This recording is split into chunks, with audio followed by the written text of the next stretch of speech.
So, good morning, good afternoon, good evening, and good night for some of you. My name is Scott Thody, and I'm the president of the Eugene Smith Fund. And it's my pleasure to welcome all of you to a celebration of the 2024 Eugene Smith Fund grantees. Um, this was an amazing year for us. I mean, we had a record number of global entries for the Smith and student grants, and we brought back a new and improved Howard Chapman grant with an emphasis on education in local regions. Now, none of this would be possible without our incredible sponsors, the Philip and Edith Leonian Foundation, the Joy of Giving Something, the Ann Duffy, the John and Ann Duffy Foundation. Oh, it's way too early still. Synergy Communications and the International Center for Photography. And I also photo want to, wings. what? And photo wings. And photo wings. Yeah, they're here. They're there. Don't worry, they were coming. Now, I also want to thank our anonymous donors. You know who you are. And finally, all of you who have supported us both financially through GoFundMe and at our gathering last fall, and who support us in so many ways that help us keep focused on our mission.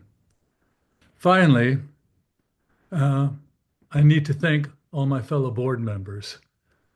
We are what they call a working board, which basically means we are doing this because we love visual storytelling and we want to see it thrive and flourish. So that's more than enough from me. And let's get on with the ceremony. Let me introduce Joan Katz. Joan is our treasurer, and we'll be introducing this year's student grantees. Take it away, Joan. Thank you, Scott. I try. Um, Welcome, everybody. This is really exciting. We're going to start with our student grantees. They're all here, one of whom is having a little technical trouble. So we have a video from him. But let's start with our first grantee, Leah Grob, who's a documentary photographer from Berlin. Her work focuses on socio-political, queer feminist issues and European politics. She is currently studying at the Ostkreis, Ostkreuz, tell me if Ostkreuz. Yeah. thank you, School of Photography in Berlin. Leah's project, Burning Sun on Frozen Conflicts, documents life in northern Cyprus, an island that has been divided since the civil war between Greek and Turkish Cypriots. Leah, please tell us a bit about your project and show us some images. Yep. Share Yeah, thanks screen. yeah, I will. Thanks for the great intro. I'm gonna share my desktop now. There you go. You can see it, right? Yes. Okay, just like full screen. Perfect. Okay. So, yeah, as Joanne already told you, I am photographing on Cyprus. My project, Burning Sun on Frozen Conflicts, is focused on the northern part of the island. And yeah, the island is divided since civil war like 50 years ago between Turkish and Greek Cypriots. The northern part, the so-called TRNC, is only recognized by Turkey. And the living conditions there are really harsh and hostile for the inhabitants. And yeah, I try to document this. Of course, the vision is formative for all inhabitants of the island. But I am like particularly interested in the topic of de facto regimes and because of the lack of international recognition, the people in the northern part of the island especially suffering. Yeah, my way of storytelling is that I take portraits, that I take still lifes, landscape, and architectural photos. And I think I'm trying to offer the beholder the experience or the feeling that I get when I'm at that place. Many of the photos that I'm showing right now are taken in Lorenzina. That's a village in the middle of the buffer zone. And yeah, it's a really challenging environment to live in, and that's why the village is dying. Once it was one of the biggest Turkish communities there. Like over 5,000 people lived here, and now only 170 are remaining. The last week I was spending in the village actually. Now I'm in the capital, Nicosia, and in general I already stayed around like 6 months on Cyprus. For me, it's really important to like profoundly understand the situation, and I try to really understand how it feels like to live in such a place. Of course, it's just half a year and not like 30 years or something, but yeah, I think I can picture it better like this. Um, yeah, I'm trying to more give like an overview, and I don't explain every image. Yeah, I'm going back to Berlin on Friday, and before my final exhibition in Berlin in September, I'm going to return one more time to Cyprus. If you are in Berlin, by the way, in September, please drop by. I'm going to show my work, and hopefully I'm going to publish a photo book dummy until then. So I'm like, yeah, super excited about this, and happy to see someone there. And yeah, I think that was already all the photos that I wanted to show you. I hope I was not too quick. I'm always rushing a bit. And yeah, such a nice opportunity to show you my work. And if you have any thoughts for me, please reach out afterwards via Instagram or mail. I'm like really thankful for any kind of input. So yeah, thanks and best wishes from Cyprus. It's great. Thank you so much, Leah. I know I don't want to make too much noise here, but really beautiful work, and we're happy to support you in your continuing work. Excuse me. Our next grantee is Mosfikar Raman Johan. He's an anthropologist and documentary photographer from Bangladesh, currently studying at Counter Photo Center for Visual Arts in Dhaka. He's passionate about documenting humanitarian issues, environmental concerns, and sociopolitical events. His project, Memories of Disappearance, documents the everyday acts of resistance of women and children whose husbands and fathers were forcibly taken by state agencies in Bangladesh. And we have a video from Moskir to show you with his work. Take Okay, it away, Scott. I will. I'm hopefully going to be able to do this.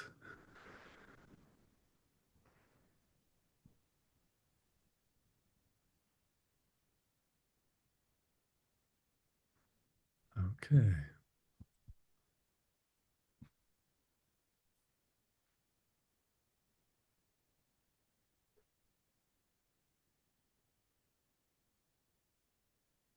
Everybody see this okay? Hello everyone, my name is Mushfiq Rahman Zohan. I'm an anthropologist and documentary photographer based in Bangladesh. I'm working as human rights activist as well. I'm working with Mayat Duck. Mayat Duck is actually a platform of victim of enforced disappearance. This organization run by the woman, child, mother's wife of the victim of enforced disappearance, and they are raising their voice against enforced disappearance, and so that they are able to get their loved one back and get justice. The work I have got grant is called Memories of Disappearance. Memories of Disappearance is basically work with the victim families of enforced disappearance.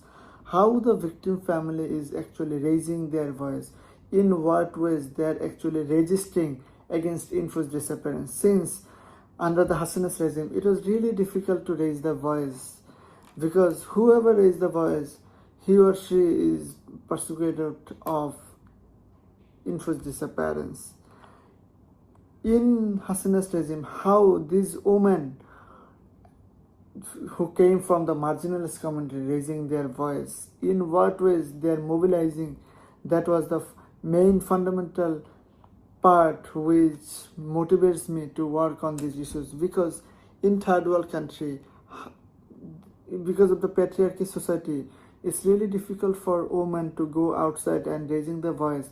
But the victim families of enforced disappearance, they are always fighting so that they get their loved one back. Here you can see Bristi. Bristi's husband has been abducted back in 2013. It's been almost 12 years. She don't know what happened to her loved one, but still she is fighting and trying to get justice and of her husband. Here you can see family members keep the newspaper cutting, because under the Hassan's regime they don't able to file a case, so the newspaper is actually evidence what have done in the authoritarian regime. Also here you can see the Michael Chakma. After the 5th August, you all know that Hassan's regime fall back in 5th August 2024, and after that interim government discourse about the secret detention center in Bangladesh, which is called Ainaghar. Michael Chakma came back from that and shared his experience, what he have faced in secret detention center. Here you can see Safa. Safa was in her mother's womb when her father has been abducted. She never sees her father. Also, another photo where you can see Sanjid Islam Tuli and a young daughter whose name is Ima. Ima's father has been abducted. Both of them are victim of enforced disappearance. You can see what happened after the abduction. The fighting is going on because they don't have any closure. So that's why the mothers are always fighting against the enforced disappearance. Through the funding of Eugene Smith, I try to work on the families of enforced disappearance more closely. Also, after 5th August, so many people has came from the secret detention center. I have tried to collect contact with them, try to spend my time with them so that I can get the idea of memories, trauma, and how the trauma is shaping and reshaping their way of living, and also how they are actually protesting against enforced disappearance. Also, since the interim government is acknowledged the enforced disappearance happened, how the families are actually raising the voice so that they can able to get justice. Also, I have tried to go the secret detention center which disclosed after the fall of Hassan's regime. I have been there and I was with the families of enforced disappearance, and I have tried to get the meaning of the enforced disappearance and the fighting against the human rights violation which run by the women and the families of the disappeared. Thanks Eugene Smith for giving me the opportunity, and hopefully the work will create impact so that the abduction and enforced disappearance never happened again in Bangladesh. Thank you all.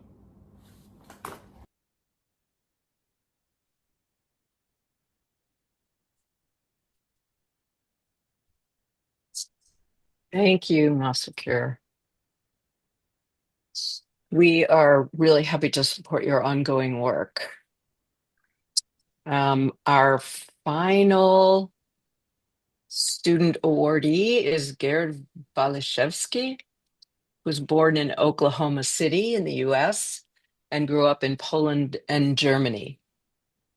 Gerd is currently studying photography also at the Ostkreuz School of Photography in Berlin. Gerd is interested in topics related to Central and Eastern Europe, especially with regard to the influence and consequences of political processes on young people. Gerd received his student award for the project titled Between the Sirens, which documents the impact of the Russian invasion on young Ukrainians. Gerd, please show us a few of your images and tell us about your project. Thank you, Joanne, and hello from Kiev, everyone. I'm Gerd, and this is my project Between the Sirens. It is a body of work on young Ukrainians, people my age, some a bit younger, some a bit older. But what the specific group that I'm portraying has in common is that all of them will rebuild Ukraine once this brutal war against Russia is over. Um, I'm photographing with a documentary approach, but I gotta say that the biggest influence in the whole work process are the people that I encounter every day in Ukraine. And I've been working on this project since, or shortly after the beginning of the Russian invasion in Ukraine. So it's about 3 years now. And some of the people became acquaintances, some friends, some are super good friends now. And I remember that I would spend a lot of time with them and talking to them. I just wanted to understand how is it to be a young person living in a country torn by war. So I would soak up all of these thoughts on the situation, their emotions, hopes, fears, uncertainties. And once I would go out with my camera to photograph, I had to admit that all of this would be reflected in the shots that I would take and the pictures I would make and the characters I would choose for the project, the situations I would be drawn to. So basically, you could say my intuition was shaped by all of this. And you might realize that the photographs are they differ pretty much by mood. So some of them are pretty dark, while some are a bit lighter. And in some, you can even see a bit of an humoristic accent. And I have to say that it has to do with the very, very interesting. Wait, I'm sorry. With the I lost my words. 1 second. With the dynamic, exactly, that's the thing. With the dynamic character of this war, because once I started photographing in the beginning, after the Russian invasion, people didn't know what to do. They weren't even sure about how much time they would have left to live. So it was very dark, very chaotic. But then throughout this war, there were some moments of um, hope.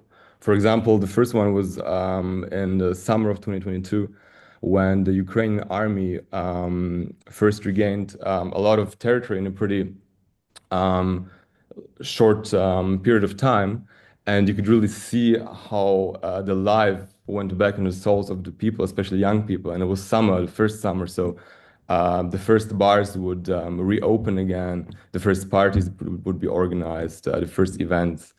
Um, so I see this project also as a documentation of an emotional palette of this generation. And I feel that you shouldn't see this project only as a depiction of the current state of affairs, but also as an outlook into the future. Because I believe that if we understand a bit better to what extent this generation is traumatized by this war, we might imagine a bit better how Ukraine as a society as a state might look like in the nearest future. And I would like to thank the W. Eugene Smith Grant team for this opportunity, for speaking here today. I'm super honored that I'm one of the recipients. This grant will allow me to continue my work, and I believe that it's super important, especially now, because I feel that with the newest American policies towards Ukraine, dark times for this country might approach again. Thank you. Thank you, Gerd. And thank you all of the student awardees. We are really proud to support you. You all embody the spirit of Eugene Smith. And I'll turn it back to you, Scott. Okay, I'm going to quickly turn it over to Haley Lone, who is early in the morning out in Vancouver, and she will talk about the Howard Chapnick grant. Take it on, Haley. Hi. Yeah, thank you so much to our amazing student grantees for their presentations. I'm so happy to be introducing this year's Howard Chapnick grant recipients. Um, uh, we're so happy and grateful to have the Howard Chapnick grant back this year. Just some background, the grant was created in 1996 by the Eugene Smith Fund to honor Howard Chapnick, who was a pioneer in photo editing, mentorship, and his dedication to fostering new voices in photography. This grant is unique as it supports programs such as those focused on education, research, and knowledge sharing, especially in underrepresented communities in documentary photography. We are so thrilled this year to announce this year's winners, Alejandra Orozco and Paul Gambin of Maleza. Woo! Maleza was born from the collective dream of creating a safe and open space in which the local photographic community of the Sacred Valley and beyond could come together in dialogue and exchange. Maleza offers decentralized opportunities for photographers in a country like Peru, where photography-focused spaces are disappearing and where art is often an inaccessible privilege. The community of authors at Maleza continue developing their voice and telling stories on their own terms. So a huge congratulations to Maleza, and I will let them take it away.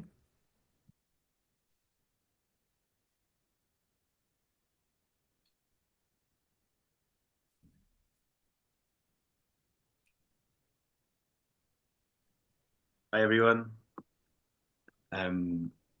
Thank you, Haley. Can you hear us? Yes. All good?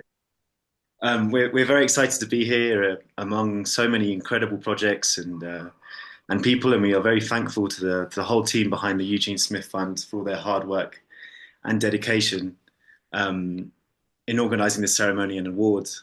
My name is Paul Gambin. I'm a British-Italian photographer who has been based in Peru since 2019. But more importantly, I'm one of the founders and directors of Maleza. Hi, and my name is Alejandra Orozco. I'm a Peruvian photographer, and I am also the co-founder and director of Maleza. And this is Lirio, which is the newest member of Maleza, his first public appearance. Established in 2022, Maleza was born from a collective dream to create a safe and open space in which the local photography community could come together to share ideas, questions, or projects in development.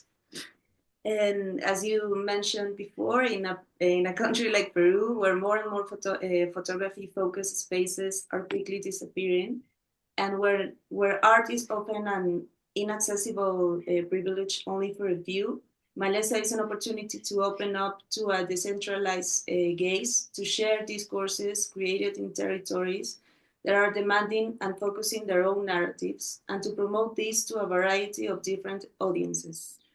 And in an industry in which narratives and perspectives are continually being dictated by organizations with vested interests and little political latitude, to really consider local voices, Melissa was established as and remains a space in which to explore and fortify new ways of thinking about photography and to amplify these voices within our global community. And now, thank you to the Eugene Smith Howard Chapney grant, we can ensure that this self-managed space can continue to exist into the future. The grant is allowing us to keep offering gatherings for the photography and artistic community in the Sacred Valley of the Incas, to continue providing an enriching space in which to discuss books, share developing projects, co-create exhibitions, and produce events centered around the promotion of our community's artistic values and vision.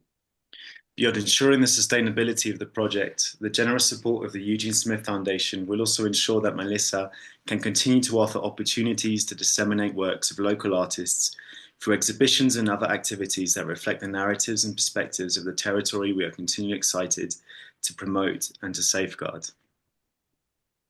Maleza, which translates as undergrowth, is the grass that grows freely outside of established limits. It is the possibility of setting roots anywhere, of growing and creating ecosystems together against all odds. And while only Paul and I are here today, this project will never be possible without the community that continues to support it. Some of them are here, actually. This community will continue to flourish, just as the Melissa grows strongest when you leave it to its own devices. Thank you very much.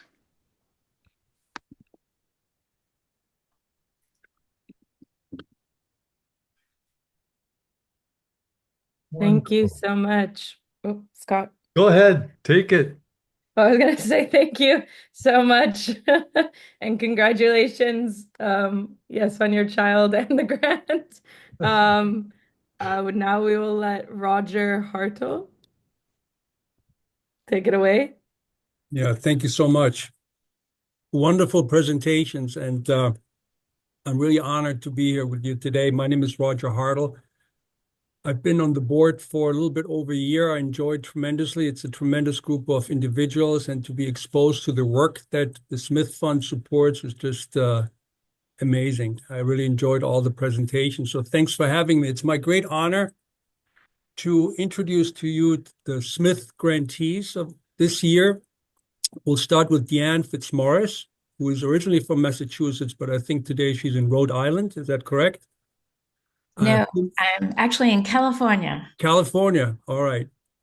Pulitzer Prize winning photojournalist. She graduated from the Academy of Art College in San Francisco.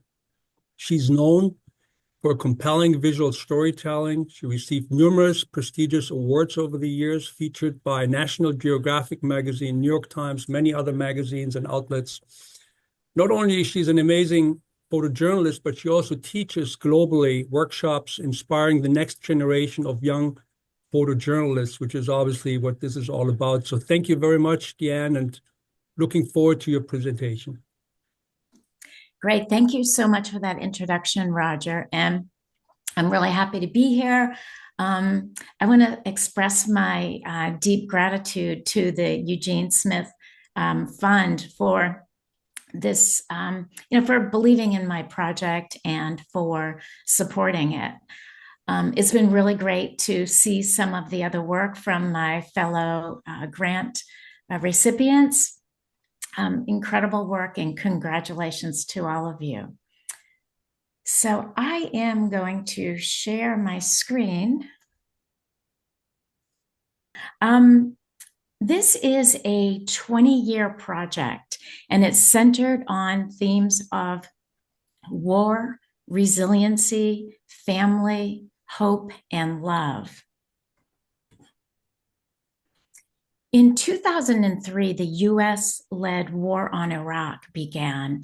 A little boy named Salah Khalaf, 9 years old, picked up what he thought was a ball, and it turned out to be a bomb.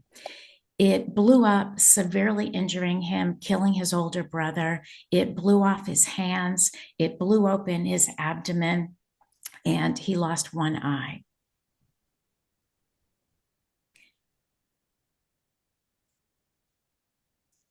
Through an incredible series of circumstances, he was brought to America for medical treatment, life-saving treatment.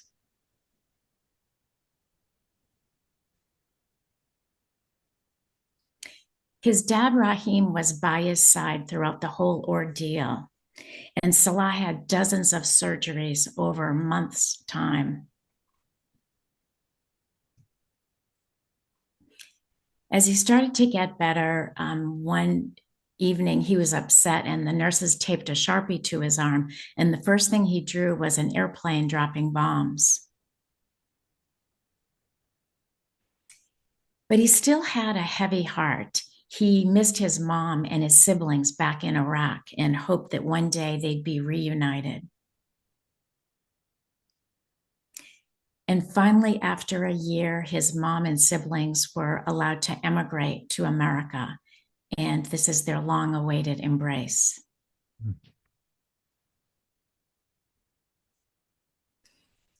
I continued documenting his story throughout his teenage years. They tried to fit him with a prosthesis, but it didn't really work for him. And as much as he tried to use it like here playing basketball, he would always put it aside.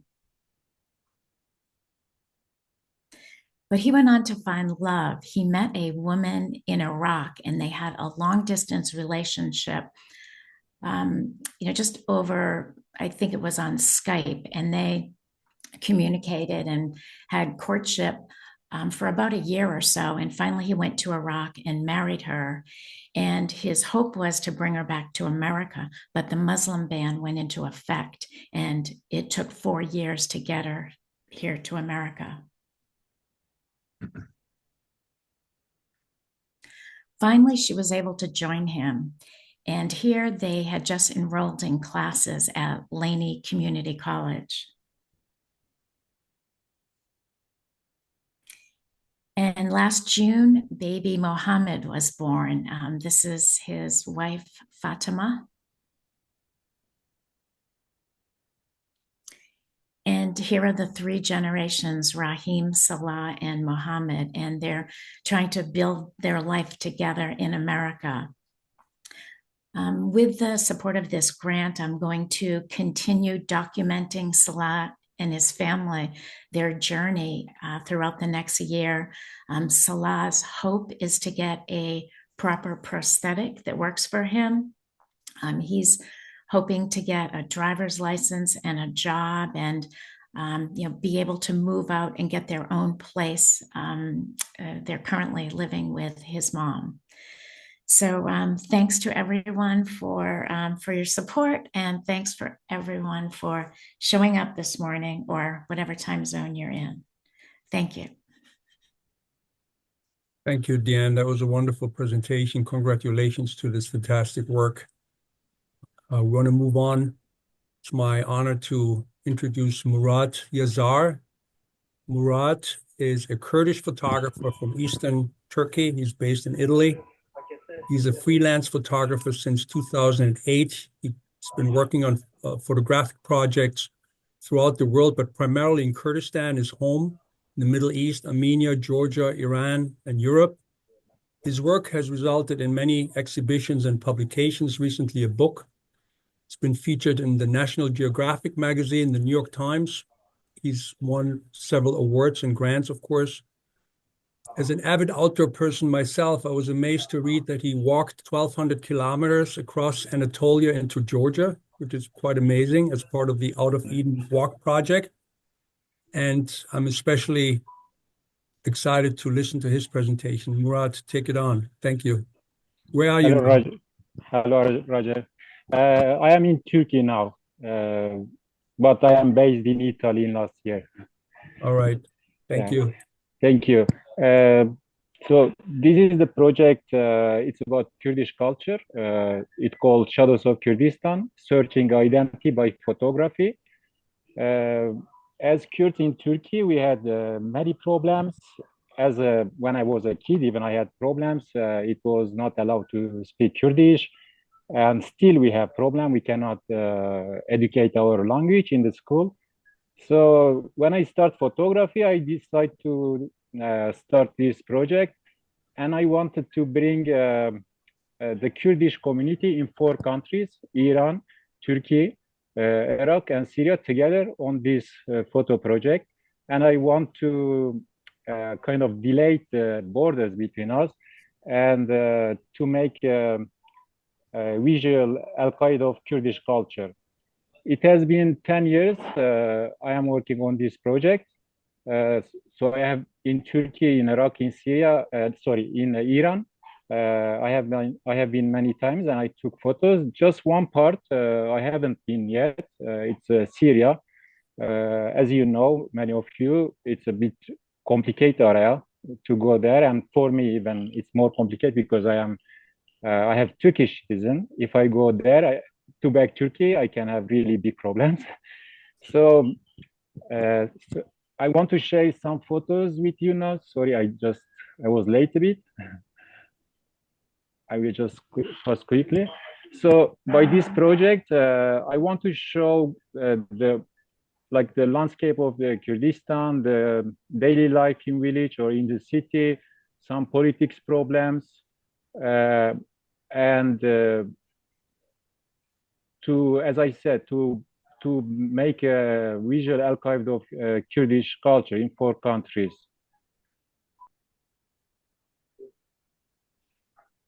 So with this support, I want to say thank you so much, Eugene Smith Fund team. It will give me a really opportunity to continue this project. And in next month, I hope some things get better in Syria, and I can have opportunity to go in Syria and to complete my project. Well, thank you, Murad, for this impressive presentation. Beautiful work. Thank you, all of you. Thank you. Be careful when you go to Syria. Yeah, it's it's quite complicated. So still I am waiting. All right, it's my great pleasure to introduce the final Smith grantee, Adriana Loureiro Fernandez. Adriana is a photojournalist who's based in Caracas in Venezuela. Her background is in traditional investigative journalism. She actually earned a master's degree in journalism from Columbia University here in New York. Her work focuses on social conflict, environmental issues, and human rights. Her work has been featured in the New York Times, Washington Post, many other magazines and journals and newspapers. She says, you can expect journalistic rigor in my work. My aesthetic is looking to balance journalism with intimacy. And I think the work that she submitted and that she's winning the award for is a great example of this spirit. So Adriana, thank you so much for joining us. Where are you from now? Where are you in now? I am in Caracas, Venezuela. Caracas. Yeah. All right. Thank you, Roger. Thank you. Well, so I'm so thrilled to be here among, amazing photographers and so many people that have inspired my career forever. This is really like such a privilege and an honor. As Roger said, I am Adriana Loureiro Fernandez. I'm currently in Venezuela, and for the last decade, I have been documenting Venezuela's collapse through a project that's called Paradise Lost. And some of the images I'm going to share now belong to that project, which I submitted to the Eugene Smith grant. So yeah, Paradise Lost began 10 years ago with the idea that I would photograph the social and political struggles that my generation was going through. Back then, it was a fight for change. And back then, I thought, well, I'll end this project when they find change, right? But that ending continues to slip away. Following a recent presidential election, Venezuela slid further into an autocracy. Many journalists, some of which I consider close friends, have been forced into exile, harassed for doing their work. It's become increasingly difficult to work here, but I consider myself privileged to be able to still work here. Just every day there are less and less of us. The isolation is a powerful reminder of why it's so important and why it feels so urgent to continue working. had a kind of revelation in 2019 while I was doing this photo. A reporter and I took a trip to a really remote area of Venezuela, and initially we were trying to investigate how guerrillas were infiltrating the country.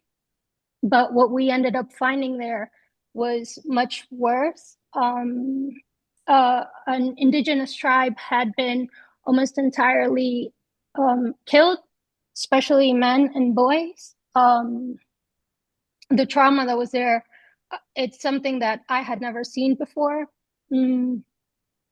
So what I ended up thinking and dwelling with for months was, how did this happen and how did we not know, right? Me being here, I felt like such a responsibility to know like of something so horrible and big.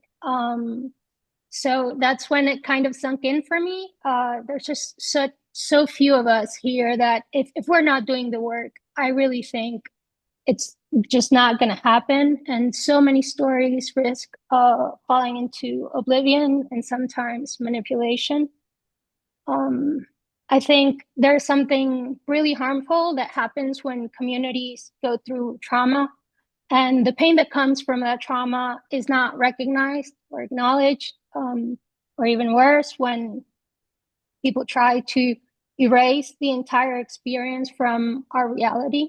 On the other hand, I think there is really a powerful healing force that can come when we are allowed to remember our past, when we are allowed to acknowledge other people's pain.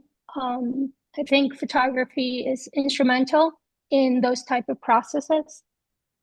So with that in mind, my proposal to the Eugene Smith Fund was twofold. First, with our support, I would like to continue documenting this critical moment and focusing on these type of stories, the ones that I think are at risk of falling into oblivion. This type of work requires just an incredible amount of time and resources that are near impossible to access in a country that's facing severe economic collapse and media persecution. So I really do feel that without your support, most of the stories that I'm going to photograph the following year would just probably not exist. So my second line of work is not about documenting the present, it's about the past and the future. With the help of super talented designers and historians, I am developing a memory vault, a digital memory vault. I want to put my decade-long archive in service of others and use it as a vehicle to write our history. I'm hoping that the photography in the website can be a catalyst so that people can interact with it through testimonies and shared experiences. I envision this website to be kind of a place for unity where we can overcome distance. There are over 8 million Venezuelans in exile right now. So I think this could be a place where we try to rebuild our memory and our identity. And I hope it serves, hopefully, right, as a reminder that there is truth to our experiences and they become much, much powerful when we are allowed to share them.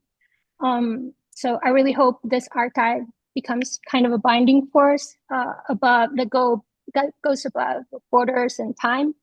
I think in this day and age, especially, memory is kind of an act of resistance. So I'm just really driven by a very big sense of urgency and responsibility, and so much appreciation for the Eugene Smith Grant in helping me make this possible. Adriana, thank you. Congratulations to the awards and lots of luck with the future projects that you just outlined. It's really fascinating.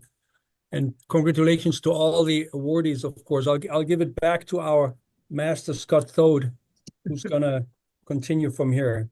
Thanks, Scott. Thank you. Thank you, everybody. Just want to add a couple of thoughts and a request before we sign off. This spring, we're going to Scott, be. don't Oh, let me forget to thank the judges as well. oh yeah, go So, ahead. Do that first. okay, great. So I just wanted to make sure to thank all of the judges who dedicated so much of their time to reviewing hundreds and hundreds of entries. And so they include Hideko Katauka, Ni Obadai, and Rem Duplessis for the Smith Grant, Gisela Bola, Emin Ziatanova, David Lee for the Chapnick Grant, and Darcy Padilla, Munem Wasif, and Mariana Ratori Bautista for the student grant. So we really are grateful to them as well as to all the grantees for being here today. Thanks, Elizabeth, and great pronunciation of all those names. So, again, thank you, everybody. I want to just add a couple of thoughts and requests before we all sign off. This spring, we're going to be kicking off a new fundraising campaign called Now More Than Ever. The Smith Fund supports independent photographers by funding grants that help keep our world informed and engaged. We at the Smith Fund are deeply concerned, and I think this includes everybody on this screen. I know it does, but we're deeply concerned about the ongoing threat to journalists and journalism. Adriana kind of certainly pointed that out, and I think all of us need to be aware of what's going on, what's happening. Over the years, with your help, we have supported countless visual storytellers, helping to shine a light in dark corners since 1980. And whether it's $1 or more, we make sure your donation is used to support the visual storytelling of dedicated journalists around the world. At this moment in history, the work of journalists, it's crucial. I can't emphasize enough. It's absolutely crucial to our being able to understand, to our knowing, and to us being able to like shine something out there for people to grab onto. So we thank you for your support. I look forward to seeing all of you next year. We will be opening the grant applications July 2nd or right around there. So keep an eye out for that. And thank you. Thank you all. Thank you to all the grantees for the work you did. Thank you to the judges. Thank you to the amazing board, the people I am so grateful for and so privileged to work with. So until next time, thank you.